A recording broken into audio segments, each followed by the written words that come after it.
ফ্রেমের এই যে ভুল ত্রুটি, সেই ভুল ত্রুটি সহই কিন্তু আপনার এই যে ফ্লোর সেটা ঢালাই হয়ে যাবে।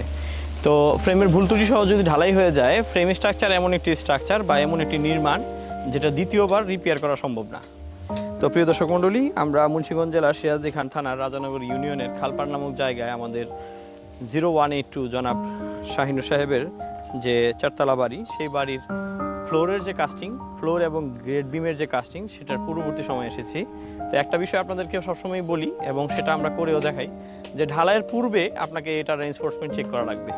তো আমরা শুরুতে যে বিষয়টি বলতেছিলাম, এটা একটা ফ্রেম স্ট্রাকচার বিল্ডিং। তো ফ্রেম স্ট্রাকচার বিল্ডিংয়ে যদি কোনো কারণে ভুল ত্রুটি সহ ঢালাই হয়ে যায়, সেই ঢালাই সেটাকে আর সঠিকভাবে এনে সেই স্ট্রাকচারটাকে ঠিকঠাক মতো দাঁড় করানো আর সম্ভব হয়ে পড়ে না।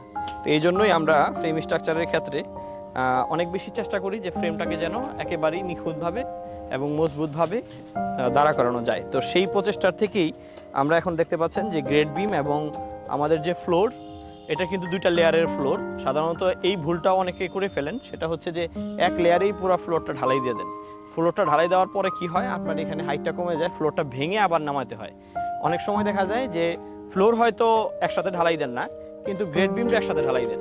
পরবর্তীতে কি হয়, এই গ্রেড বিমটা ভাঙতে হয়, এই গ্রেড বিমটা ভেঙে নামাতে হয়।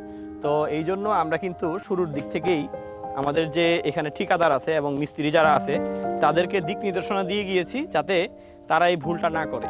তো এখন দেখতে পাচ্ছেন খুব সুন্দরভাবেই কিন্তু সাজানো হয়েছে রেইনফোর্সমেন্টের যে বাইন্ডিং, সেটি আমাদের ফ্লোরটি দুইটা লেয়ারে আছে। একটা ফ্লোর হচ্ছে 1.5 ফিট উচ্চতা কম এবং আরেকটা হচ্ছে 1.5 ফিট উচ্চতা বেশি।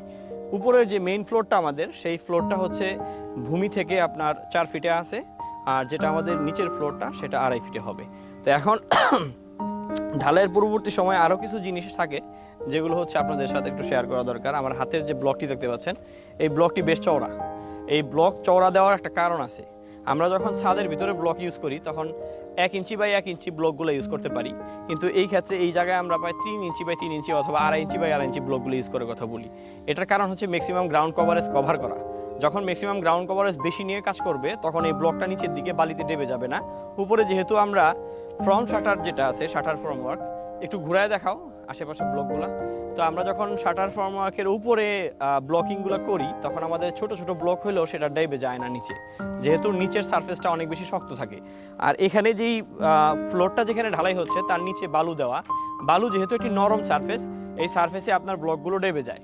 তো এই ডেবে যাওয়ার ফলে কি হবে, আপনার নিচের যে ক্লিয়ার কভার থাকার কথা সেটা থাকবে না। 2-4-5 বছর পরেই দেখবেন যে ফ্লোর ফাটা শুরু করছে। কারণ কি, রেইনফোর্সমেন্টে জং ধরে গেছে। জং ধরে রেইনফোর্সমেন্টটা তার যে শক্তি সেটা ছেড়ে দিবে এবং ফ্লোরটা ডেবে যাবে। তো এইটার কারণেই কিন্তু একটু বড় যে ব্লকটা এটা এখানে ইউজ করা হলো।